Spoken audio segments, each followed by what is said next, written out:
Hello there, it's Jay here from Jay's Vintage Junk, and today we're back on with the Sega Megadrive, and I have managed to salvage a couple of the RAM chips we need to replace the video RAM on this thing, and this has been an absolute bloody nightmare. I've got a couple of scrap Megadrive boards, and they all use this kind of RAM. And I tried using my paste, this thing down here, which is a paste desoldering station, and I thought I had the pins clear. I could flick every pin, but I just could not get the RAM ICs to come out. I struggled and struggled and struggled, and basically on both of them I've ended up losing pins. On that one I just lost two. Really annoyingly, the end one there I could probably reattach, but there's one part way down there that's broken off, and there's no way I'll be able to reattach that. It's even if I ground away at the thing, I don't think it's too tight a pin pitch for me to be able to get in there and really. I suppose I could if I got the microscope out, yeah, there's a possibility I could do that one. That one has lost a ton of pins off it. I mean, they're just falling off for fun. Look, they're just breaking off, and that was with literally the tiniest little bit of force. If you had to remove these from a Megadrive, I would honestly, I'd consider just cutting them off. If you knew they were scrap, I'd just say bend them until they snap off and then deal with the pins. At least then you're not going to damage the traces on the Megadrive's board, unless you use the little trick I'm going to show you in a minute. Because I have actually devised a way of getting these things off where you don't damage the chip and you don't damage any of the traces on the board. It's a little bit unorthodox, a little bit unconventional, but it does work. Well, I'll show you that in a minute. In fact, I'll use that technique to take the two suspect ones off here. And then what we're going to do is we're actually going to fit pin header to the board. Now the reason I'm doing this, if this was just a board I was repairing for someone, I wouldn't do this. But I want a test Megadrive. I want a Megadrive that I'm going to keep for myself, where basically everything's socketed on it. So I can just use it to test different bits of Megadrive and see if they work or not. Obviously I can't do these flat packs, that wouldn't be viable. But the two processors, the 68000, the Z80, that which, I think that's actually a ROM. The Yamaha chip, the video chip on this type, these RAMs, I can socket all that. I can socket these and use it as a test board, as well as keeping it as my own. I'm going to keep this as my own personal Megadrive, I think. But like I said, so that's the reason I'm going to fit some pin headers to there. I said, and then eventually, when I come to needing to test another chip that's Megadrive specific, I'll take out like a RAM chip and put a socket in there, and same for the audio chip and what have you. But anyway, like I said, first thing we need to do is get this out of its case. We'll remove its heatsink there to make life a little bit easier for us, and I'll show you how we can remove them and not cause any damage to the board and not cause any damage to the ICs either. Right, so without further ado, let's throw them in the pot. So I'm a bit peed off that I only had two scrap Megadrive motherboards, and both of them I knew what the faults were, and they were faults that meant that the boards weren't worth repairing, but also meant that I knew that basically they worked. One had a really strange fault where controller 1, I think it was up and button 2 wouldn't work. No matter what controller you plugged in there, and I tried changing the 9-pin DIN, and I traced it all through. I think it was that chip there that was at fault. Like I said, the Megadrive, apart from that, actually worked, so I knew the RAM worked on it. And the other one that I had, the slot had actually been split down both. I don't know how the hell it happened, whether it was bag cleaning by someone bashing a cart like that while it was out of the case or what, but the slots actually split up both sides like that, and if you squeeze it together and put a game in, it did actually play, but as soon as you moved anything, obviously it just crashed. So basically, off them two, I've managed to salvage just 2 RAM chips off the second board. Like I said, I'm a bit peed off that both boards work, so them chips that I've damaged actually were functioning, working chips. That's one of them things. It's really annoying, that, actually. Especially considering then just after that I figured my my little method out for removing them, and it does seem quite successful. We got all the screws out. Sure, I remember more screws than that. Oh, stupid me.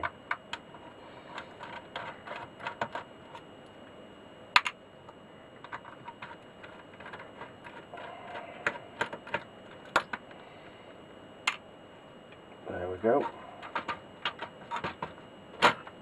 Oh, a little bit that's bent down there. I keep forgetting about that. There we are. That's the board out. Put the case out of the way. Right, okay. A little bit of fluff in there, but it is actually a fairly nice clean board. Someone commented actually there's no bodge wires on these. It's, what is it? It's a revision A4. No, it doesn't. I mean, I've got one of my other scrap boards here, which is a later revision board. It's not the high def board, and it has these various bodge wires. And most Mega Drives you see have like bodge wires like this in them. That incidentally is the one that I think it's that that's faulty on it, because I said controller 1 port, you've no up and you've no I think it's fire button 2. And obviously there's no video RAM on it now. Anyway, let's get them chips out. Right, and the first thing we're going to do, turn it over. And what we're going to use is that. And that. Basically what we'll do, we'll hold the board. And oh, hang on. Before we do that, let's get this heatsink off, because it'll make life a damn sight easier for us.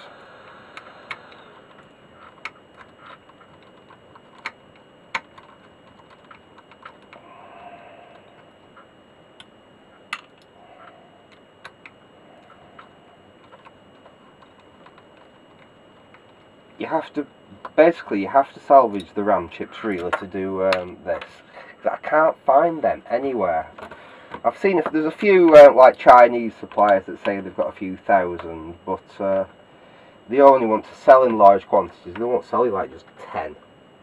I might have a quick look on AliExpress and places like that, but I've never had a huge amount of luck with AliExpress.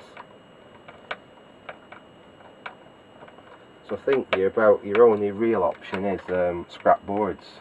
I mean, they're not just used on the Mega Drive; they're used on other old vintage stuff. I believe there's quite a few Amiga. Dear me, that's tight. Let's try a bit of screwdriver. Ooh, yeah, that was tight. We put a kind of thread lock on them, I believe, when they put them in the factory. That was bloody tight, that one. Oops, I'm knocking my Sonic over. Turn that heater down. It's snowing outside, and I've got the heater on up in the workshop here, and I think even with the snow, that's a little bit overpowering. Right, there we go. We've got better access to the 2 ICs there. Let's just straighten them up a little bit, which will aid us getting them out. Okay, we'll start with this one here. So what we do is basically clip that on, hold the board upside down. I've got this set to around the 400 degrees mark, and basically once it start warming, hopefully you can see this on the camera, what I'm doing.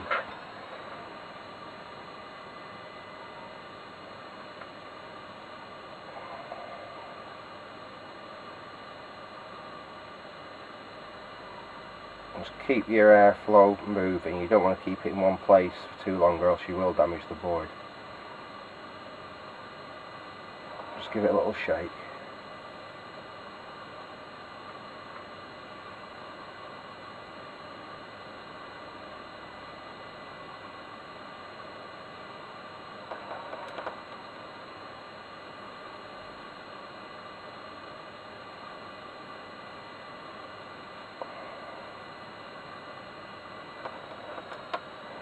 Now the last one came out a lot easier. It literally just dropped out the board.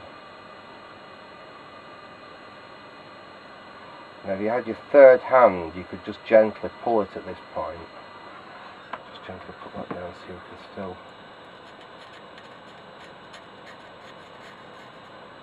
This one's going to be a bit trickier, I think. Oops.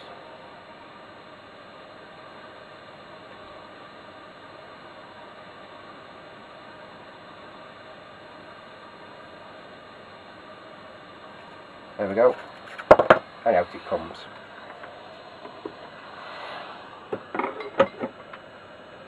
If we look, no damage on the IC. Obviously we don't know if that works or not, but with no damage on it. Just put that to one side for now. Let the board cool a little bit, but if you look, we've not lost any tracers, we've not pulled any tracks or tracers or pads, not lifted anything. Not damage the board in any way, shape or form. We'll just let this cool off a minute or two. Yeah, that's still a bit warm. We'll just we won't let it go completely cold, but that should be okay to go now. So we just clip that on the next one. We'll let the iron get back. We'll let the gun get back up to temperature.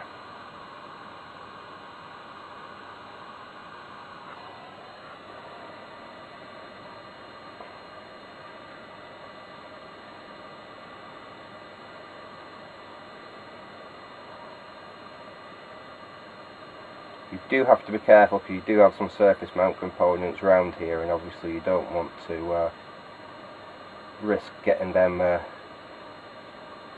knocked off the board with the hot air. I've not got this mega powerful on the airflow. I've got it about halfway. There we go. So just a little gentle shake is basically all you need. As you can see, that's come off with no real damage there. I think we might have lost one pad there, but it's only on the top. I don't think it's anything significant or important. In fact, I can't even see where we've lost one. No, we haven't. No, we haven't lost a pad at all. All it is just a pad-shaped bit of solder left on that IC there. So we'll put them to one side for now, because one of them might still be all right. It might just be one. This might even be the fault. We might do all this and then find out the fault's something else. It could still... I think it was Gadget UK mentioned. I think he's had similar problems, and it's one of the work RAM there that was at fault.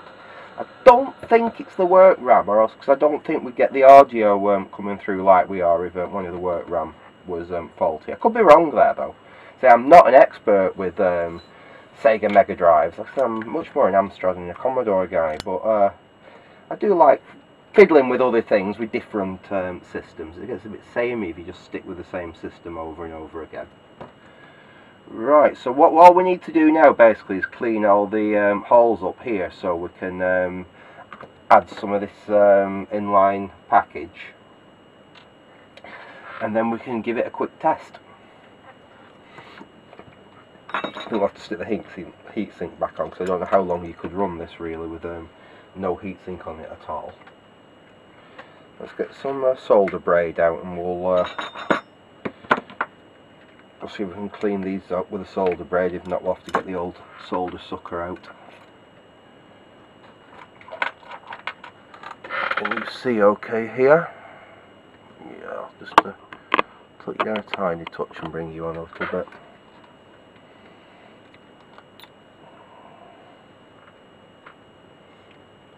Let's add some... Oops, that's far too much.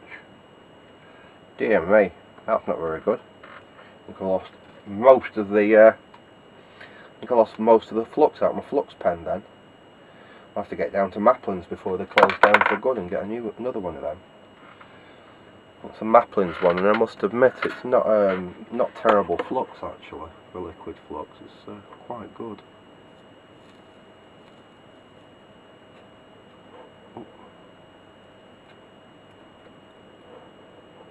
I think we are going to have to get the old solder sucker on here. Yeah, I think we are. I think we'd be better off with the solder sucker actually. Let's get that out.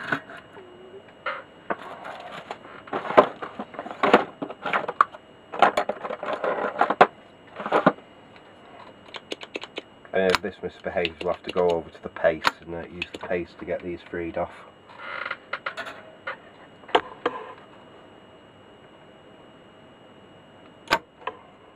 That works well enough.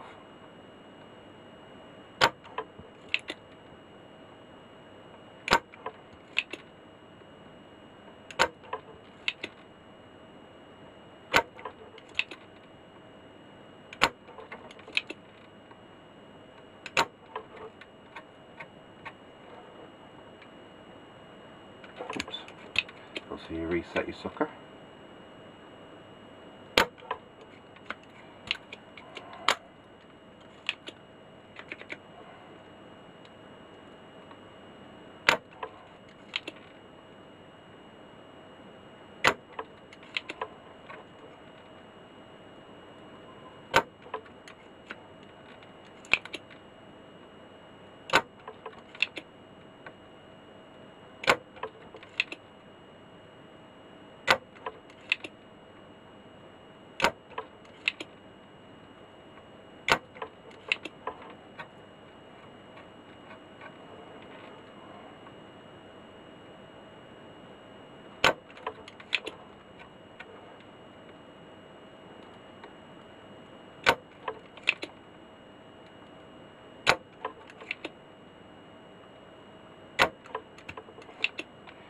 Feel free to fast forward if you don't want to see me sucking out God knows how many holes.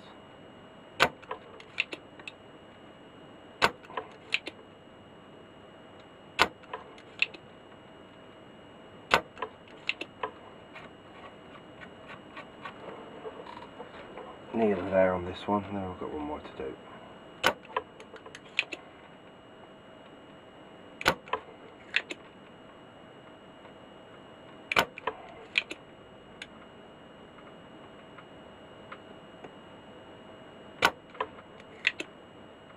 Back to that one.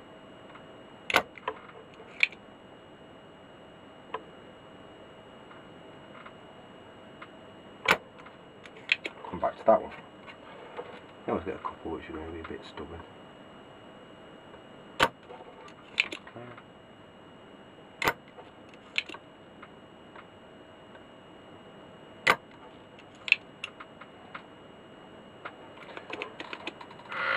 Clean my gun out, clean my sucker out. I think it might be getting a bit full of gunk. Oops. I wonder if that was important.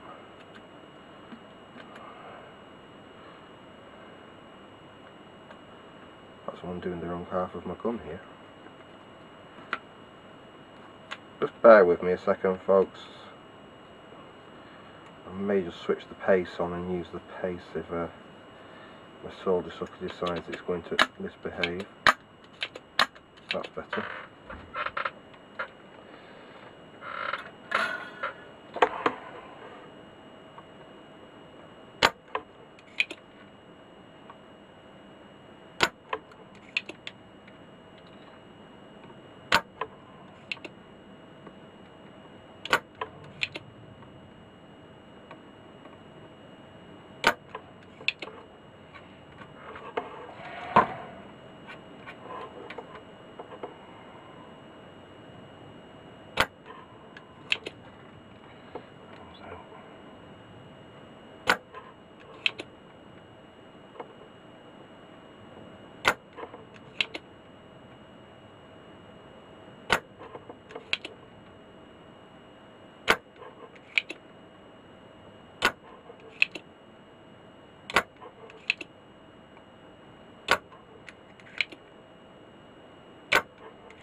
Turn that over and see if we can get the last of the holes cleared out. That one's been a bit of a pain, but it's on the ground plane and that's why. Just give it a bit more heat than normal. Come on, out you come.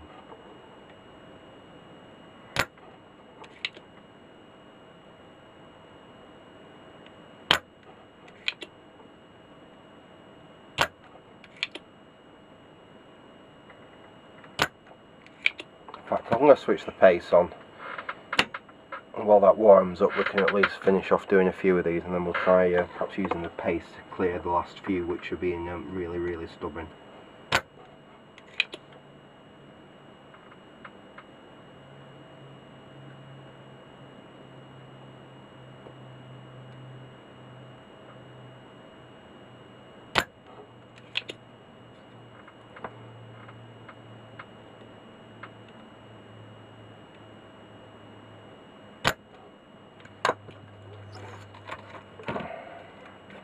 Sometimes you have to do this, you have to basically just keep swapping backwards and forwards until you've got all your holes cleared out.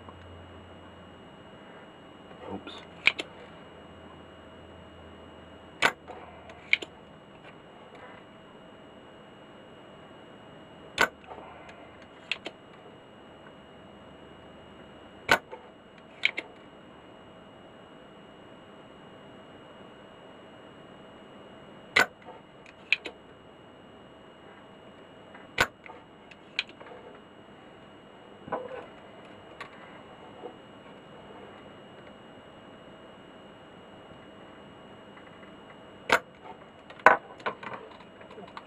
Where's my solder? I'm just going to put a little bit of extra solder in some of them ones which haven't come out yet, and then we'll go in with the pace and we'll suck them out with the pace.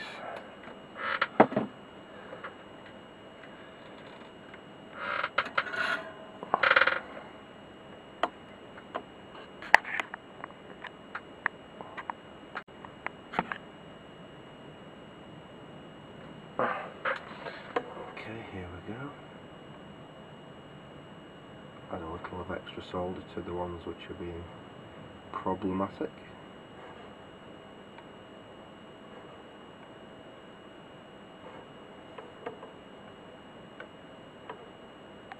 We'll give the board a bit of a clean after this. Right, I think that's all the ones which are posing a problem. Give it one last chance because the paste hasn't quite heated up yet. It does take a couple of minutes to warm up. So we'll go in with this while we wait.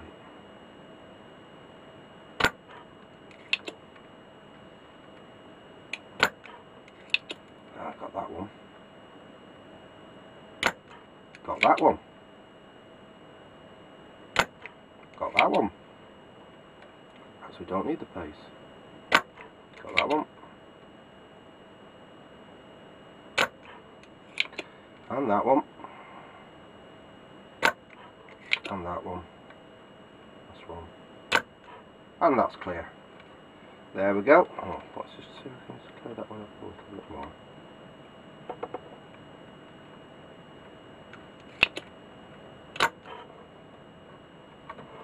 That's better. Right, there we go, that's clean. So we get a little bit of PCB and flux cleaner, and we'll give the board a little bit of a scrub just around that area just to make sure it's nice and clean before we carry on working on it. Just move Sonic round there a second so we can find a brush. There we go.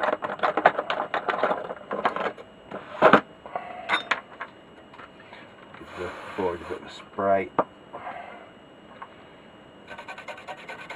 Just give it a quick clean off around there where we've been working. Just get rid of the residue due from the flux and what have you. And it helps just get any little bits of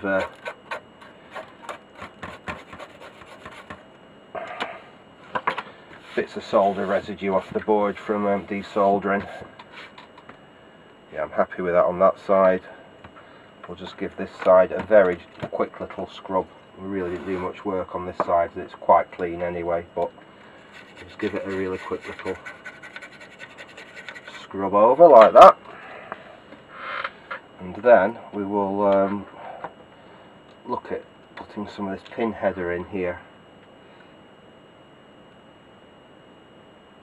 And if you look, it just drops nicely in. In fact, well, I've got a piece out, let me just cut. I'll have to open another packet and get another piece out for the other one, but let's cut this to size while we're here. There we go.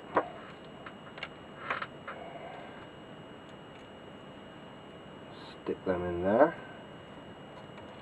Hopefully they will just stay in there nicely while we turn it over. They're going to stay? Nope. I'll have to hold them and just tack solder them in place and then come back and solder them properly. Just clean my air. We can switch the pace off, seeing we don't need it. We've done it. That's the pace off.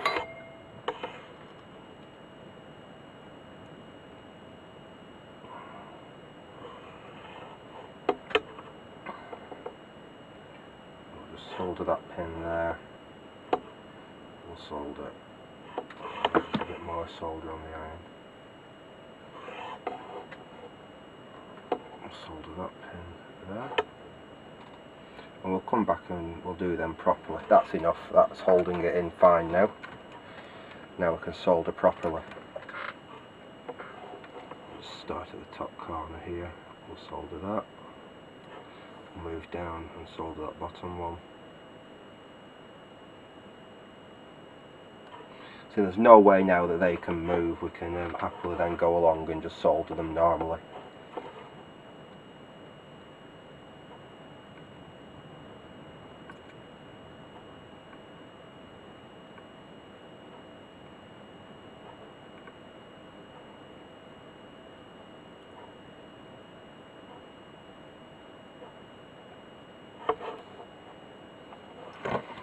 Spin the board around, make it a little bit easier for me.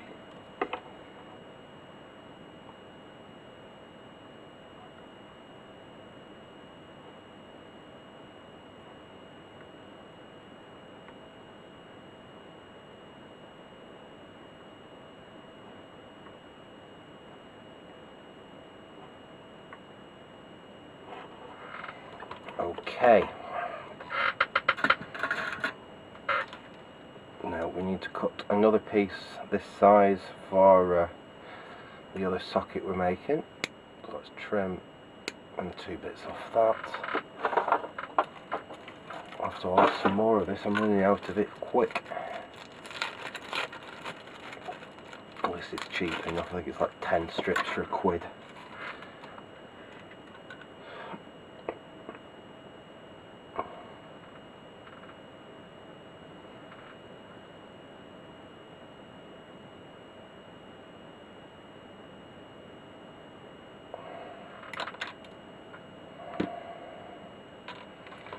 Next 2 pieces. There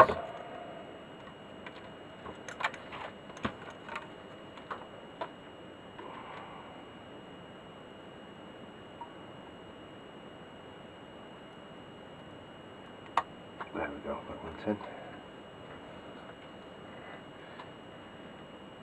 So it is a bit tricky to go in. Try not to really force it. I mean, that is really the most amount of force you want to put on it. Try not to push it through with the solder's a bit tight. You're better off just going and unclogging your holes again. That was a little tighter than the other one, because it did pop in, it hasn't done any damage, but you do have to be careful with that. That should hold just enough for us to get some solder on there.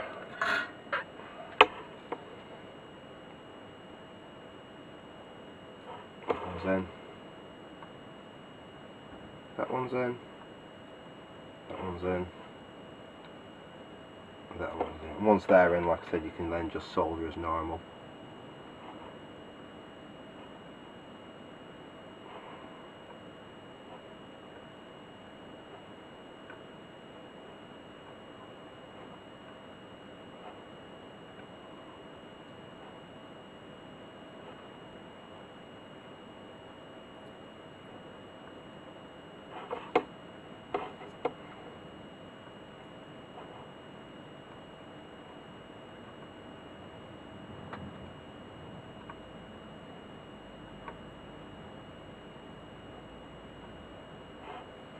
Okay, so there we are. That's in fact, let's give that a really quick clean up. Tiny touch of touch screen, and we'll just give that a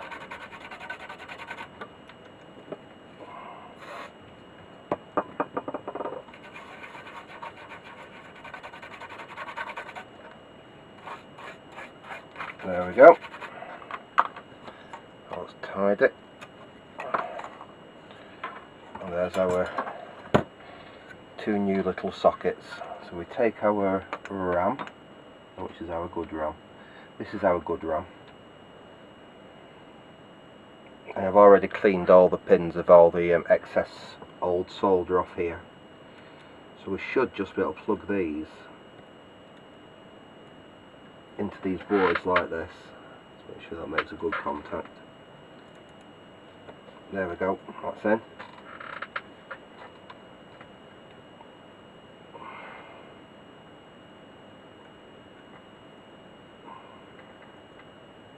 Do we have a bit of we have a tiny bit of oh no, let's double check. No. Oh, it's just a bit of fluff. I thought there were a little bit of a bridge between two pins then, but no, there wasn't. It was fluff. It was slightly fluffy, the board that I extracted these from. Let's just push that home. There we go. Those are mounted in their new sockets in there. I will stick the heatsink back on just for the sake of I don't want to kill the voltage regs, just in case.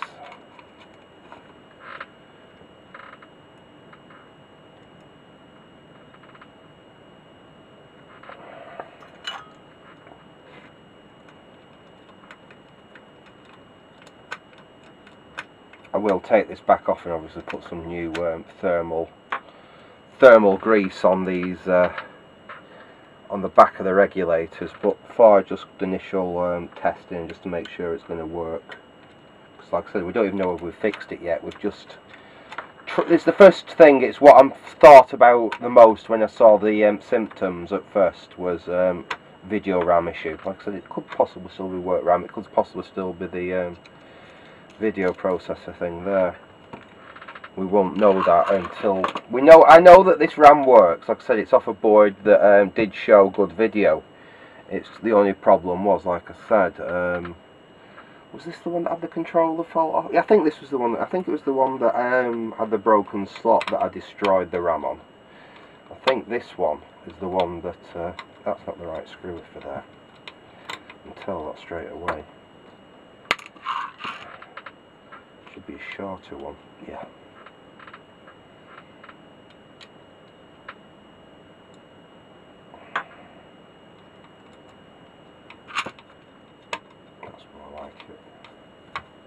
Even that, I need that big screwdriver again. What's I done with it? In fact, I don't know. I've got another one down here. Oh!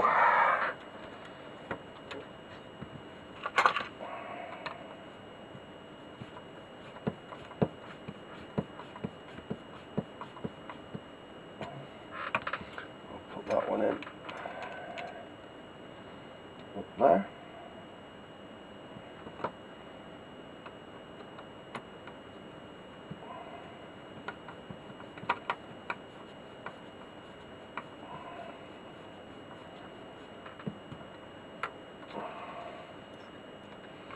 Right, so at least we're a little bit safer there. Like I said, we've got our video RAM connected up. So let's get this thing powered up and let's see what it does. We'll get the video connected in.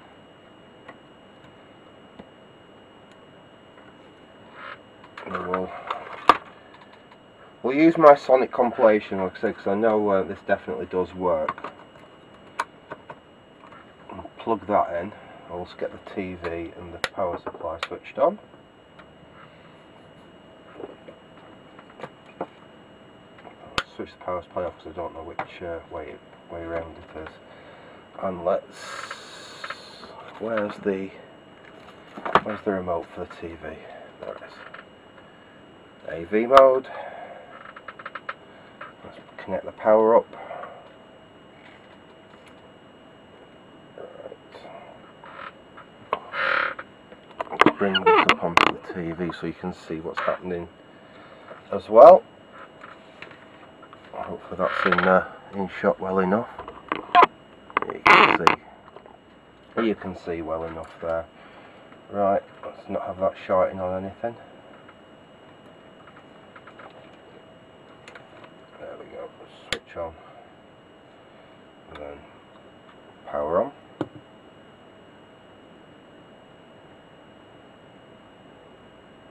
Oh, look at that!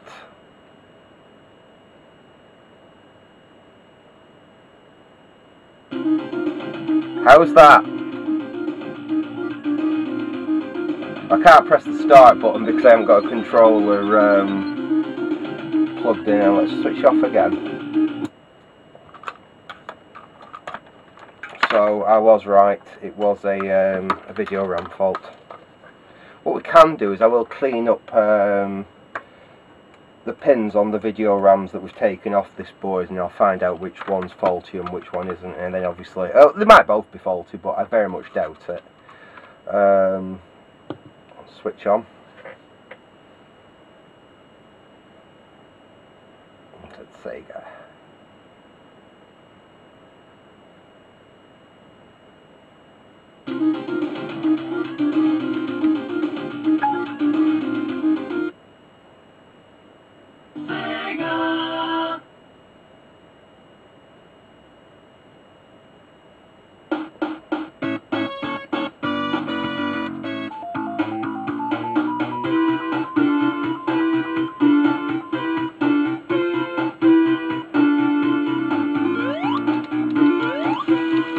Well, it's good to me.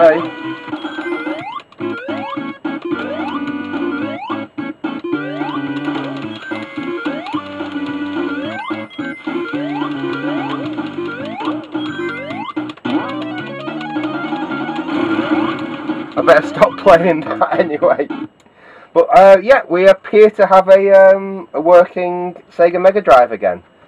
So it was definitely just that RAM that was at fault. Right, well, I'm going to leave this video here for now. In the next video, we'll look at what I'm probably going to do to this Mega Drive now.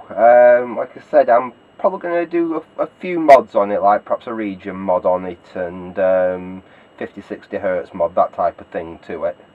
We'll look at perhaps some of them things, and then we'll look at building it back up into a Mega Drive. We'll clean the case up on it and clean the volume control and what have you, and put it back together. But like I said, up to now, I think we have a success there.